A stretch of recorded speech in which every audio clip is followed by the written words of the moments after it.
കർഷക സംഘം നാട്ടിക പഞ്ചായത്ത് കമ്മിറ്റിയുടെ കലാഞ്ഞി യൂണിറ്റ് സമ്മേളനത്തോടനുബന്ധിച്ച് SSLC പരീക്ഷയിൽ ഉന്നത വിജയം നേടിയ വിദ്യാർത്ഥികളെ അനുമോദിച്ചു. കർഷക സംഘം പഞ്ചായത്ത് സെക്രട്ടറി രജനി ബാബു സമ്മേളനം ഉദ്ഘാടനം ചെയ്തു. കർഷക സംഘം പ്രസിഡന്റ് ജീജ ഉണ്ണികൃഷ്ണൻ അധ്യക്ഷയായി.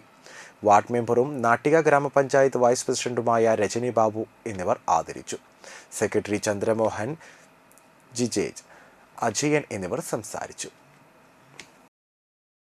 അപ്പോൾ കുട്ടികളെ സംബന്ധിച്ച് പറയാനുള്ളത്, നിങ്ങൾ നാളത്തെ ഇവിടെ സ്വാഗതം പറഞ്ഞതുപോലെ നാളത്തെ ഈ സമൂഹത്തിൻ്റെ വിലമതിക്കാനാവാത്ത പൗരന്മാരായിരിക്കണം. അതിനു വേണ്ടിയിട്ടുള്ള പ്രവർത്തനം നിങ്ങളുടെ ഭാഗത്തു നിന്നുണ്ടാവണം. ഒപ്പം തന്നെ നമ്മളുടെ വിദ്യാഭ്യാസ കാലഘട്ടം എന്ന് പറയുന്നത് നമ്മളെ ഏറ്റവും പ്രധാനപ്പെട്ട ഒരു കാലഘട്ടമാണ്. ആസ്വദിക്കാനും സന്തോഷിക്കാനും കുട്ടികളെ ഒരുപാട് കൂട്ടുകാരെ കിട്ടാനും സന്തോഷം പങ്കിടാനുള്ള ഒരു ഏറ്റവും നല്ലൊരു കാലഘട്ടത്തിൽ കൂടിയാണ് നിങ്ങൾ കടന്നു പോകുന്നത്. അത് മനസ്സിൽ കണ്ടുകൊണ്ട് വേണം ഓരോ ദിവസവും നിങ്ങൾ തള്ളി നിൽക്കാനായിട്ട്. നമുക്കറിയാം, ഇപ്പോൾ കഞ്ചാവിനും മയക്കുമരുന്നിനൊക്കെ അടിമപ്പെട്ടിട്ട് നമ്മുടെ സമൂഹത്തിൽ, നമ്മുടെ ഈ വാർഡിനകത്ത് തന്നെ എടുക്കുകയെന്ന് വെച്ചിട്ടുണ്ടെങ്കിൽ നമ്മളുടെ പല രക്ഷിതാക്കളും ഒരു മെമ്പർ എന്ന നിലയ്ക്ക് നമ്മളോട് പലരും പല അഭിപ്രായങ്ങളും പറയാറുണ്ട്.